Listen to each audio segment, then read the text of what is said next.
Hey guys, welcome back. My name is Becky Doc, and I'm glad you're with me. Today, I'm really excited to share with you a few of my favorite books that have to do with nutrition. So, get ready. I was going to say get a pin out, but you don't need to do that these days. All right, I'm going to start in no particular order. The first book I'd like to talk about is called The Obesity Code by Dr. Jason Fung. This book changed my life. I have struggled with IBS symptoms my whole life, not knowing even what IBS meant. In case you don't know, it's irritable bowel syndrome. And I actually went to college wanting to understand nutrition, and that's the reason I became a registered dietitian, is because I understood the importance of living a pain-free life. And I came across this book in 2017, and it completely blew my mind. Number one, he only uses human studies in all of his reasoning behind this book, and he cites all of his sources on the back, and it's really great. If you're ever curious, you can come back here and look up the studies that he cites. Number two, I love it because weight gain and weight loss is a hormonal problem more than a self-control problem. We'll just put it that way. Because with the eat less, move more idea, sort of puts the onus on the person. And if you struggle with weight, it's somehow because you're weak and it's your fault and you should just eat less and move more. What's wrong with you? Where this gives it a little more breadth and depth, talking about the paradigm of weight gain is a hormonal issue, primarily with insulin and having insulin too high.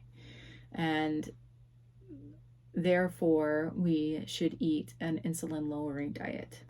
The only thing that's tricky about all of that I just said was that just eating lower carbs is not the only way to lower insulin. It is a very powerful way to lower insulin. And if you have diabetes and struggle with obesity, then you should seriously look into it, I believe.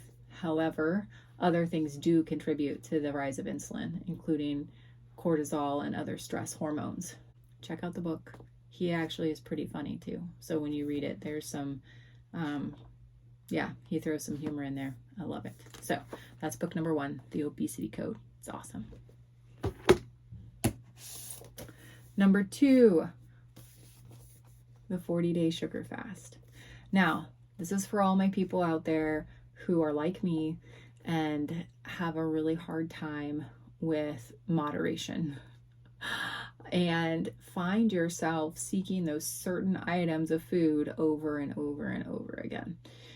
What I love about this book is she does not really go into nutrition at all. She does not give you rules to follow, other than she wants you to decide what you think you need to give up for the 40 days. So whatever that means for you. So for example, if you know that you're not necessarily a dessert person, but you really love bread, and you feel like that craving for bread is getting in the way of your relationship with God, or whatever it is, even if you don't think you have a problem with something, just the idea of giving something up and putting God above whatever it is, whatever creature comfort we're looking for, this is such a great resource. And what it is every day she gives you a reflection to read, something to think about. And then at the end, she has several questions that you can journal about or just read about. So it's basically an everyday devotional, and it's beautiful. So if we're coming up on Christmas, I need to do the calculations and see how many days we are from Christmas. But this might be something great to do for Advent before Christmas. And it's also fantastic to do during Lent before Easter. So if you haven't checked it out yet, if you want a spiritual awakening and practicing of fasting, this is a great book. All right, next, number three. I love this book. I have actually done several Bible studies at church, or book studies about this book. And what I love about it is Jay Richards, he read and loves the Obesity Code as well. So the person who wrote the foreword to this book is Dr. Jason Fung, who is the author of this book.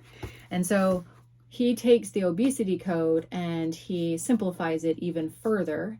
And the way he structures this book, which I love, is one chapter about church history and how early Christians used to fast, what it looked like, where it came from, writings of early church fathers. So you get that piece of Christianity and why fasting is important.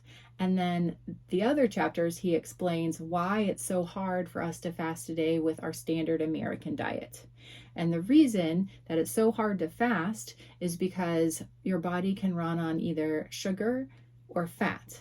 And if it runs on sugar, you have to replenish your engine and you have to eat more food, or you're going to feel exhausted or get low blood sugar or have all these issues.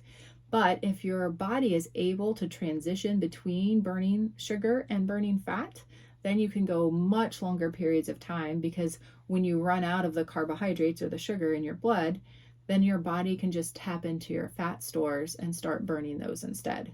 So as human beings, up until the modern era, we did not have access to food all the time, so we naturally had to learn how to fast, and our body was much more adapted to going between the fed and the fasted state. So this book is amazing because one chapter will be about church history, and then the next chapter will be an explanation of nutrition and an easy to follow plan to get to the point where your body's burning both, and then you can incorporate more fasting into your life because you're not so dependent on food every 2 to 6 hours, or you're going to feel sick. So if you are interested, you should definitely check this book out. He also has lots of resources in the back, and I've actually read some of the source documents he got about fasting, and they're amazing too. So maybe I'll do another video just about those things. All right, so another great book. My next book, which I love too. So I read this one. It's called Change Your Diet, Change Your Mind, and it's by Georgia Ede. And this is a pretty thick book. I want to say I consumed it on Audible mostly, but I got the paper copy so that I could reference it as well, because some of the times when you hear a scientific document, they have a chart or a graph or something about it is a little bit harder to understand, and you just need to look at it. So that's what I got this book. This one is pretty technical, so I don't know that this is what everyone would necessarily want to read. However, she talks about the fact that sometimes a low carbohydrate ketogenic diet can help not only a person lose weight, but it can help clear their mind. And she had patients coming to her who were on many medications and were bipolar or had other issues, and they got on the ketogenic diet in order to lose weight, and all of a sudden they had to lower and get off of these other medications because they no longer needed them. So this is a very encouraging, very powerful book. One of the things I love about it is she has a chapter in here where she describes exactly how vegetable seed oils are made and how bad they are for your body. And it's such a great chapter just to understand why they're dangerous and how they're processed. So check this book out. So if you have a loved one, anyone who is struggling with any type of mental disorder, dementia, memory loss, anything like that, and you want to dig into this and understand it more, this is a fantastic resource. And finally, my last book, I just want to bring up, it is more of a textbook. It is not for the general public. You will probably fall asleep reading it. However, it brings up an amazing point that the processed food that we have here in America is hands down addictive, period. It was designed that way so that we would snack more, so that we would buy more, and so that the people who owned these food companies would make more money. And if you have heard about, processed food addiction or food addiction, and you kind of poo-poo it like, someone just needs to have better self-control, then this book is just chock full of study after study after study after study supporting the idea that processed food is indeed addictive. And she breaks down which components are addictive and how they work together. And I've actually spoken with Dr. Joan Ifland, and I love her. She's very passionate. She's very kind. Her life mission is to help people who are addicted to food. She has her own group that meets online. She puts it out there, and it's very affordable. And you join in on phone calls. They have calls that span almost every day of the week, almost every hour of the day, so that at any point, if you feel like you're going to binge or eat food that is not good for you, you can call in and listen and talk to people who understand. They understand that it's real, that it is an everyday battle, and that you can overcome it. I can't recommend her group more. It's fantastic. So this is not, I show you this book to tell you about the idea of processed food and encourage you, if you feel like you struggle with that, just look into it and see.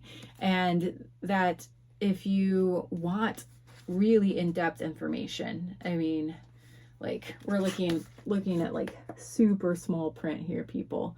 And this is all like scientific data about processed food addiction and how to overcome it. This is a fantastic resource. But this is not like, I'm just going to sit with my copy and read a fun book. That's not this one. This is like, I'm going to study and I'm going to make a difference in the world type of book. So yeah, that's what I have. So as a recap, processed food addiction, Dr. Georgia Ede, Change Your Diet, Change Your Mind. Great book. One of my personal favorites, Eat Fast Feast. And after you read this book, I encourage you to reach out to your pastor and see if you can do like a small group related to it, because I've done this so many times in a small group, and it's super powerful to get together and do it as a community. So this one's great. And then The Obesity Code by Dr. Jason Fung, also a fabulous read. He also has several other books that I love. He has one called The Diabetes Code, The Cancer Code, and I know he has a book about The Complete Guide to Fasting. And I've read all of them. I just love him. He's great. And then finally, if you want a spiritual guide on just, in your heart, this is what I need to give up, and you want a daily reflection to go along with it, I can't recommend this book more. So it's awesome. Well, thank you guys for tuning in. I hope you found one of those books helpful, and hopefully my sharing them with you has blessed you today. So until next time, have a good day.